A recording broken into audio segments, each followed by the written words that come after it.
प्यारे बच्चों, जीवांश education academy में आप सभी का हार्दिक स्वागत है। बच्चों, आज हम लोग चैप्टर 1 केमिस्ट्री में चैप्टर 1 के बारे में डिस्कस करेंगे। We will discuss about the chapter 1 of your chemistry. इसमें कौन कौन से टॉपिक्स पढ़ने हैं, पहले इस पर विचार करेंगे। इसके बाद एक एक टॉपिक्स को हम लोग क्या करेंगे बच्चों, डिटेल में डिस्कस करेंगे, विद एग्जांपल्स डिस्कस करेंगे। समझ गए? इसलिए कंसंट्रेट होकर के इस पर ध्यान दीजिएगा। समझ गए ना? First we will see the overview of this chapter. इस चैप्टर में कौन कौन से टॉपिक्स हैं बच्चों?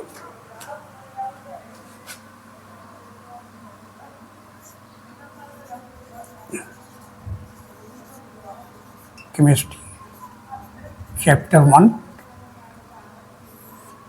क्या नाम है बच्चों? Exploring mixtures.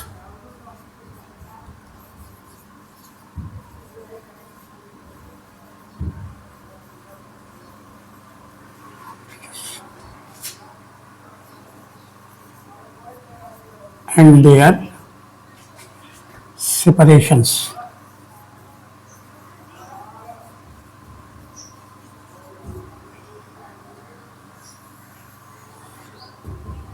बच्चों, mixtures and separations of mixtures, ये पुरानी एनसीईआरटी बुक में भी था बच्चों।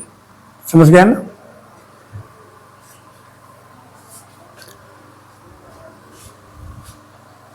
पुरानी बुक में भी था, उसी को इंट्रोड्यूस किया है। समझ गए ना? इसलिए किसी परिवर्तन से ज्यादा घबराने की जरूरत नहीं है। कोई खास परिवर्तन नहीं है, बस थोड़ा सा ध्यान देना है। समझ गए ना? और इस टॉपिक पर सिलेबस में क्या चेंज हुआ है, कई तरह के वीडियोज देखते हो तो कंफ्यूज हो जाते हो। Take out your notebook. इसमें पहले बच्चों क्या क्या टॉपिक्स हम लोगों को पढ़ने हैं। Number 1,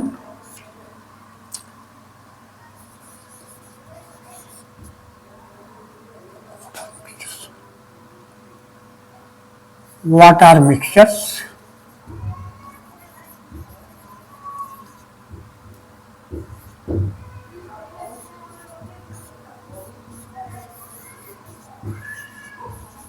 Types of mixtures,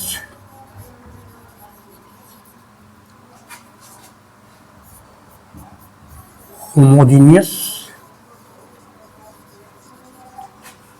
and heterogeneous.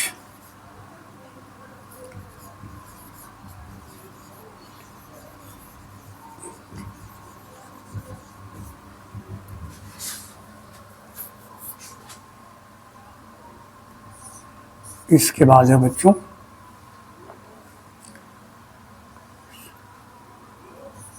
Solutions.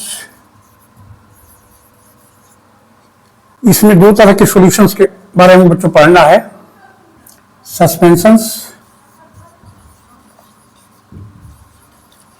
And colloids.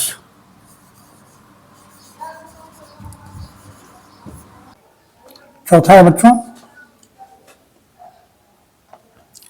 methods of separation.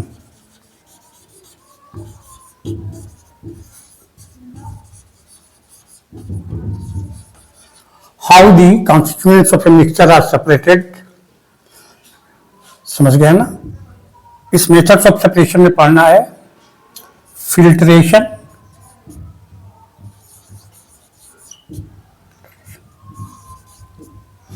Evaporation. नीचे की कक्षाओं में तुम पढ़े भी हो साइंस में।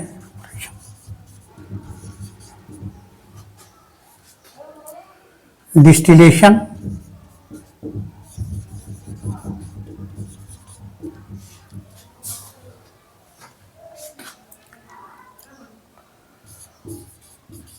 क्रोमेटोग्राफी,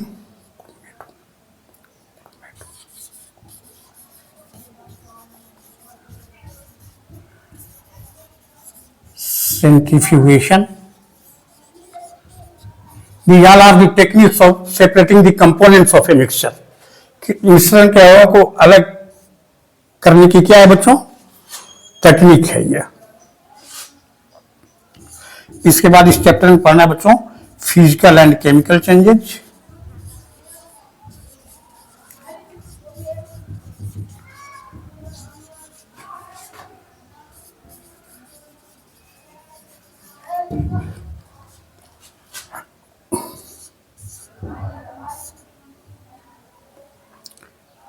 और बेसिक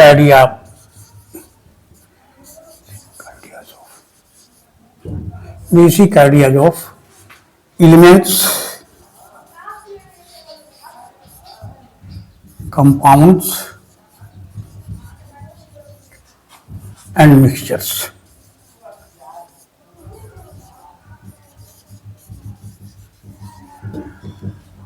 बच्चों इन टॉपिक्स को नोट कर लीजिए। यदि पता रहता है कि मंजिल क्या है, कहाँ जाना है और रास्ता क्या है, समझ गए ना, उस मंजिल पर पहुंचने में रास्ते में कौन कौन सी बातें आएंगी, कौन कौन से पड़ाव आएंगे, समझ गए ना, जहां पर आराम से धीरे धीरे रुक कर चलते हुए हम लोग मंजिल पर पहुंच जाएंगे। तो बच्चों पहले इसको नोट कर लीजिए। बच्चों before coming to the topic what is mixture and separation of mixtures, बच्चों दो टर्म बहुत इंपॉर्टेंट हैं पूरे इस चैप्टर को समझने के लिए। बड़े बेसिक टर्म है, एक फेज और दूसरा है कंपोजिशन। केमिस्ट्री में कंपोजिशन शब्द तुम्हें आगे भी हायर क्लासेज में भी जरूरत इसके कंसेप्ट की पड़ेगी, समझ गए बच्चों। तो पहले इन दो चीजों की हम लोग प्रॉपर डिफिनीशन और उनका कंसेप्ट पहले समझ लेते हैं कि फेज और कंपोजिशन का मतलब क्या होता है। What is phase? फेज तो जैसे जानते हो, जैसे तार कहते हो ना कि इस फेज में नहीं, दोनों फेज में है कि नहीं, तो फेज का कुछ कंसेप्ट तो है बच्चों, लेकिन केमिस्ट्री में थोड़ा सा फेज का कंसेप्ट क्या है। आइए बच्चों इस फेज को पहले हम लोग प्रॉपरली डिफाइन कर लेते हैं।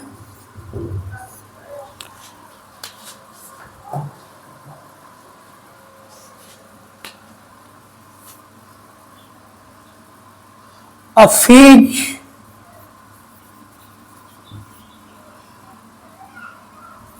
is a portion of material that has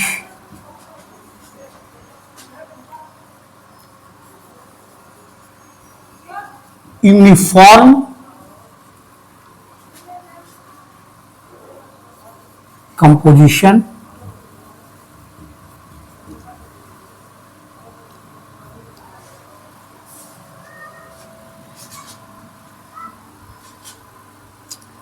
physically distinct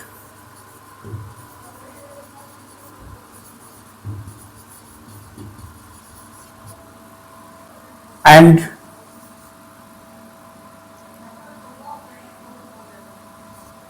chemically identical.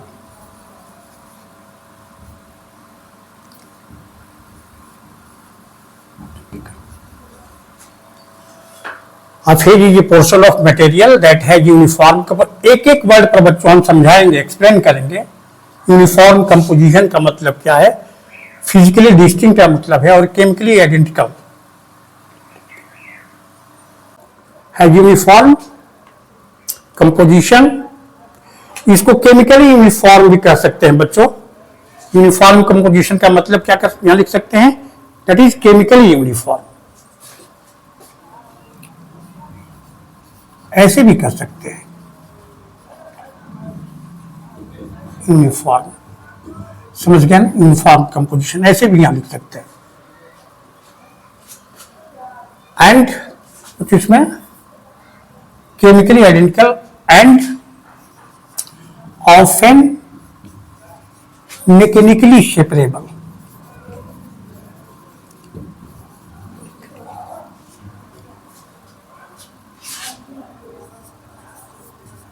Separable बच्चों एक छोटे से एग्जाम्पल से मैं समझाता हूं।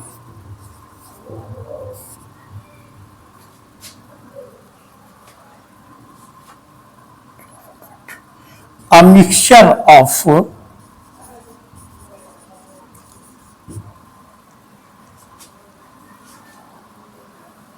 chaff and wet.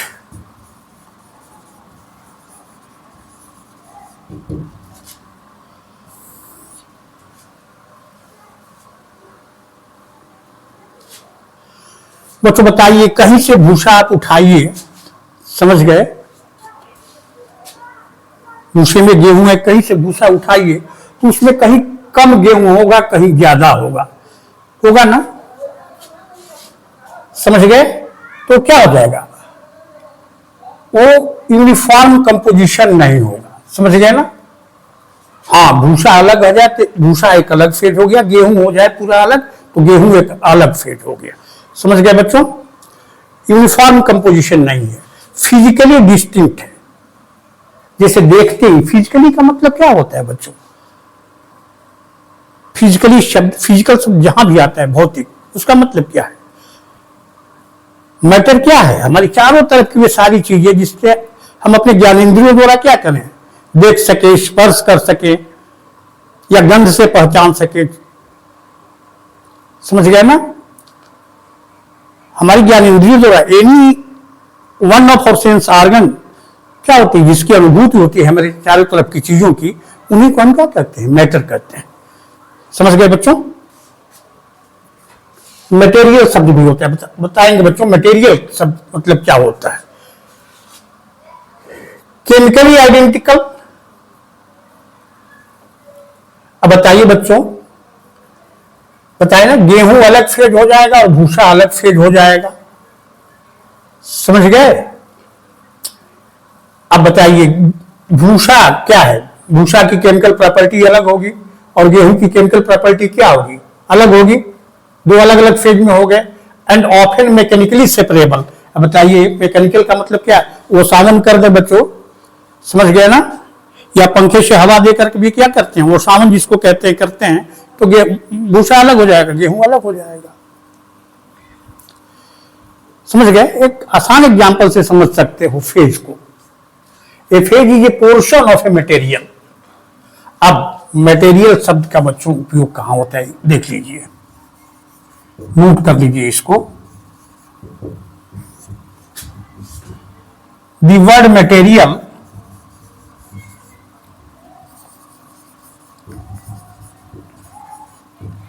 is commonly used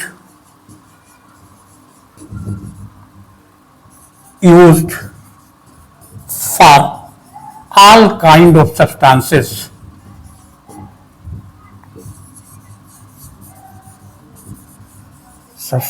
whether homogeneous or heterogeneous or heterogeneous. तो मतलब गेहूं और भूसा का मिक्सचर क्या है, हेट्रोजीनियस मिक्सचर है। देखिए आइस एंड वाटर,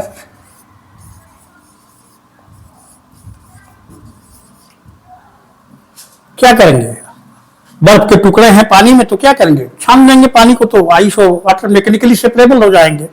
वाटर अलग फेज है, आइस क्या है, अलग फेज है।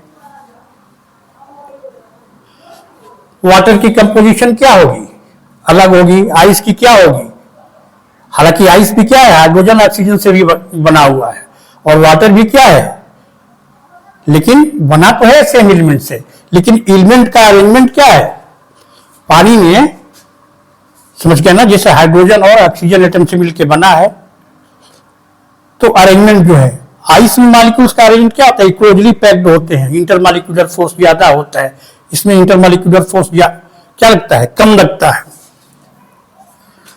आते हैं बच्चों कंपोजिशन ही बताते हैं, बताए दो वर्ड शब्द हैं समझने के लिए, इस चैप्टर को ठीक से इसका कंसेप्ट के लिए क्या चाहिए, पहले हमें फेज और कंपोजिशन क्या है ये समझ लेते हैं। समझ गए बच्चों, आइस एंड वाटर हो गया। एक और एग्जांपल देते हैं बच्चों, ये सभी मिक्सचर के एग्जांपल हैं। ऑयल एंड वाटर, हालात दोनों क्या है बच्चों, लिक्विड फेज में, समझ गए ना, लेकिन देखते ही क्या होगा, तेल की सतह और पानी की सतह अलग फिजिकली दिखाई देती है, समझ गए ना। दो अलग अलग फेज हैं। समझ में आ गया बच्चों? मटेरियल सब जहां भी आएगा समझ जाइए कि वो सब पदार्थों के लिए होता है, सभी सब्सटेंसेस के लिए होते हैं, चाहे होमोजीनियस हो या हेट्रोजीनियस हो। उम्मीद है बच्चों फेज समझ में आ गया। इसके बाद बच्चों आते हैं कंपोजिशन क्या है। बच्चों कुछ और एग्जांपल्स पर भी विचार कर लेते हैं। समझ गए ना? शायद इतने से क्लियर ना हो।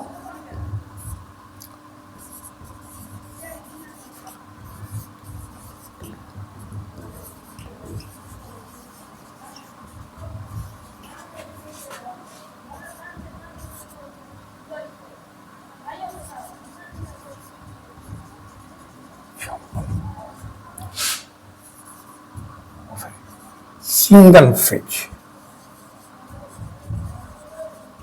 because its composition is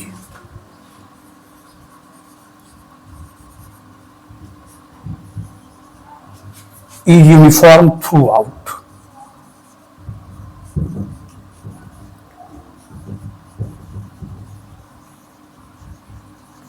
चीनी का शरबत बनाइए और किसी भी भाग से शरबत का कोई भी भाग निकालिए बच्चों, उसमें शुगर मॉलिक्यूल्स जो होंगे बच्चों, जो घुल गए हैं, वो क्या होंगे? उनका कंपोजिशन क्या होगा? समान होगा। अगर ठेठ शब्दों में समझाएं तो कहीं से भी उठाइए, आपको शरबत की मिठास समान लगती है, कहीं से भी उठाइए। समझ गए? मतलब शुगर पार्टिकल क्या है? पूरे पानी में समान रूप से घुल गए हैं, उसी को कहते हैं इट्स यूनिफॉर्म। सिंगल फेज है। समझ गया ना? एक चीज याद रखिए बच्चों, सभी जो सॉल्यूशंस होते हैं ना बच्चों, वो क्या होते हैं? सभी सॉल्यूशंस जो होते हैं वो सिंगल फेज में होते हैं बच्चों। समझ गए? आ रहे हैं उस पर, होमोजीनियस हेट्रोजीनियस पर। एक और एग्जांपल बच्चों दे दूं तुम्हें, पढ़े हो तुम पिछले क्लासों में, diamond and graphite.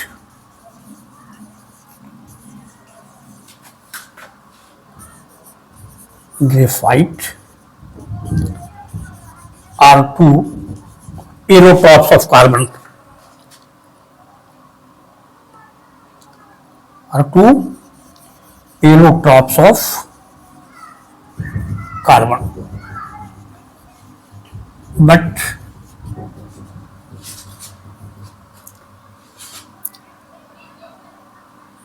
the structure of both solids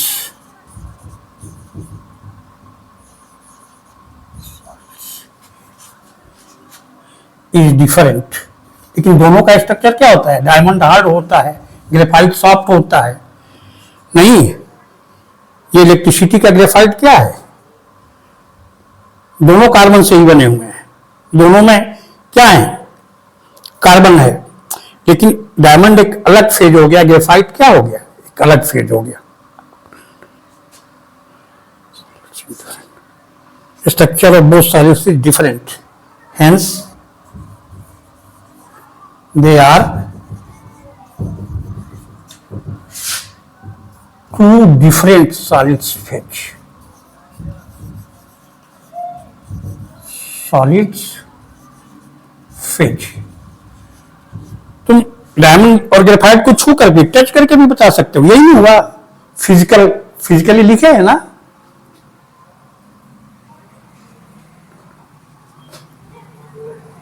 physically distinct होते हैं। उन्हीं जो बच्चों फेज समझ में आ गया होगा। एक एग्जांपल और ये नोट कर लीजिए पूरा। इसके बाद बच्चों कंपोजिशन समझ लेते हैं, तब आते हैं मिक्सचर और टाइप्स ऑफ मिक्सचर पर। बच्चों कंपोजिशन को समझने के पहले एक छोटा सा एग्जांपल लेते हैं। जानते हो, पढ़े भी हो, water.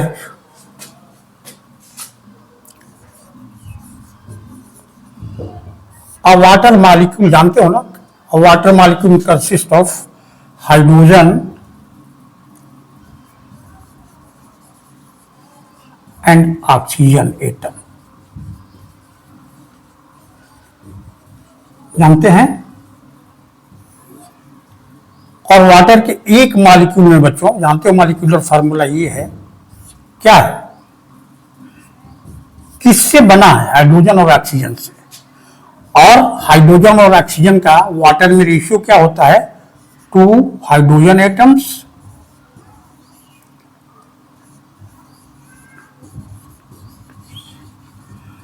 And 1 oxygen atom. Composition मतलब संरचना का मतलब यही हो गया बच्चों, किसी पदार्थ की संरचना क्या है, वो पदार्थ किससे मिलकर के बना हुआ है और उनका अनुपात क्या है, रेशियो क्या है। समझ गए बच्चों।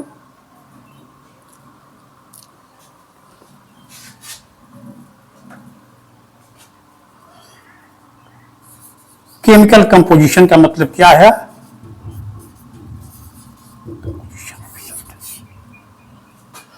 composition of a substance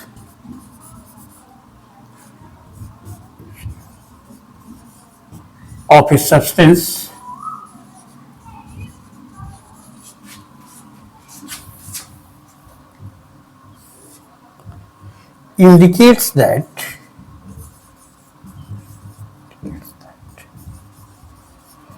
of which particles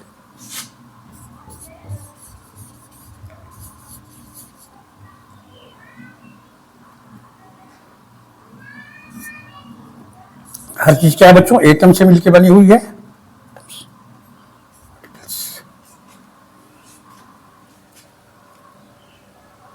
Composition of a substance indicates that of which particles and in what ratio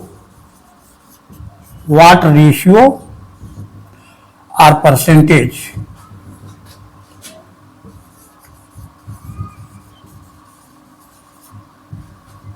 which kind जोड़ दीजिए बच्चों, which kind of particles and in what ratio or percentage these constituent particles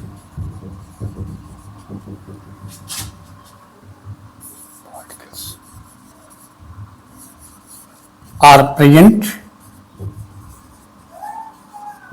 in a substance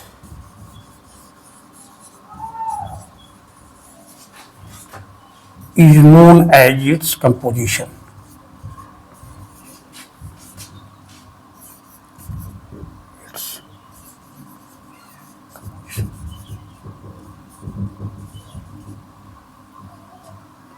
It also indicates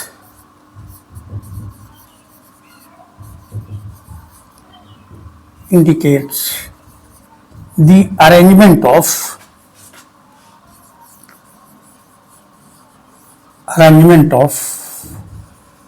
atoms in a molecule.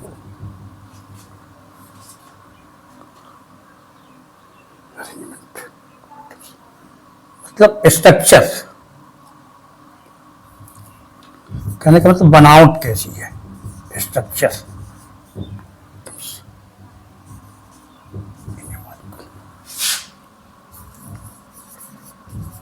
एक छोटा उदाहरण से बताऊं बच्चों, glucose और फ्रक्टोज बच्चों पढ़ोगे, C6H12O6 और C6H12 और O6, ये मॉलिक्यूलर ग्लूकोज का भी यही है और फ्रक्टोज का भी यही है। तो क्या है, इनका कंपोजिशन सेम है? नहीं बच्चों, मॉलिक्यूलर फार्मूला तो सेम है।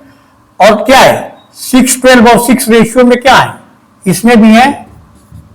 और सिंपल रेशियो में करोगे 6 से डिवाइड कर दो तो क्या हो जाएगा, 1:2:1। ठीक ना, ये भी 1:2:1 में क्या है, कार्बन हाइड्रोजन और ऑक्सीजन एटम दोनों में उपस्थित हैं, रेशियो भी सेम है। इसीलिए मैंने एक लाइन ऐड की बच्चों डिफिनीशन में, it also indicates the arrangement of atoms in A molecule. लेकिन इनकी व्यवस्था जो है, जो इनके बीच बॉन्डिंग होगी, वो स्ट्रक्चर दोनों का क्या होता है, अलग अलग होता है बच्चों। इसीलिए क्या होता है, अरेंजमेंट भी अगर नहीं सेम है, सब कुछ सेम है, किससे बने हैं ये सेम है, और पार्टिकल्स का रेशियो क्या है उनके उस एक मॉलिक्यूल में, वो भी सिमिलर है, फिर भी दोनों का कंपोजिशन अलग अलग होता है। क्यों? क्योंकि अरेंजमेंट दोनों की क्या होती है, दोनों के भीतर कार्बन, हाइड्रोजन और ऑक्सीजन की अरेंजमेंट क्या होती है, अलग अलग होती है बच्चों। इसको और हायर क्लासेज में पढ़ोगे, ठीक ना, स्ट्रक्चरल फार्मूला पढ़ोगे, आइसोमरिंग जो पढ़ोगे उसमें पढ़ोगे तुम लोग। बस यहाँ पर इतना जानना है तुम्हारे स्तर तक, इसलिए मैंने एक लाइन और डेफिनेशन में जोड़ दी है बच्चों। ये कंपोजिशन नोट कर लीजिए। अगर फेज और कंपोजिशन बच्चों समझ में आ गया तो हम लोग बिल्कुल निश्चित ट्रैक पर चलते जाएंगे, आगे बढ़ते जाएंगे, और निश्चित ही मेरे कदम से मेरे साथ कदम ताल करते रहे, कदम से कदम मिलाकर चलते रहे, तो तुम्हारा सिलेबस बहुत बच्चों बहुत कम समय में, तुम्हारे 9th क्लास के फिजिक्स में मोशन चैप्टर मैंने पूरा कंप्लीट कर दिया है बच्चों। समझ गया ना? थोड़ा सा उसमें इंटेक्स्ट क्वेश्चन का सॉल्यूशन और थोड़े से लास्ट में जो एक्सरसाइज क्वेश्चन है न्यूमेरिकल बताने, बाकी सारा कुछ कंसेप्ट, सारे टॉपिक का कंसेप्ट क्लियर है बच्चों। मेरे चैनल पर जाकर के उन वीडियोस को देख सकते हो आराम से। समझ गया ना? मैथमेटिक्स में इंतजार हो रहा था किताबें आ जाए, सिलेबस आ जाए, लेकिन अब तो कम से कम आ गया है सिलेबस में कि, और कुछ नहीं है मैथ के सिलेबस में, थोड़ा सा जानते हो, बस चेंज हुआ है। जो तीसरा चैप्टर था कोऑर्डिनेट ज्योमेट्री, वो पहले चैप्टर में हो गया, दूसरा चैप्टर उसी तरह से पॉलिनोमियल है, तीसरा चैप्टर अब क्या हो जाएगा, नंबर सिस्टम हो जाएगा, रियल नंबर्स हो जाएगा। पढ़ना तो सब वही है, और लास्ट में सीक्वेंस एंड सीरीज जो 10th क्लास में पढ़ना था वो आ गया है। तो 10th में तो केवल क्या पढ़नी थी, अरिथमेटिक प्रोग्रेशन पढ़ना था, अब उसमें ज्योमेट्रिक प्रोग्रेशन भी आ गया है जो कि 11th क्लास का। ठीक है, थोड़ी चुनौतियां चाहिए जीवन में, तभी आदमी विकसित और आगे बढ़ता है। ठीक है बच्चों, ओके, मिलते हैं नेक्स्ट वीडियो में। समझ गए बच्चों? Thank you.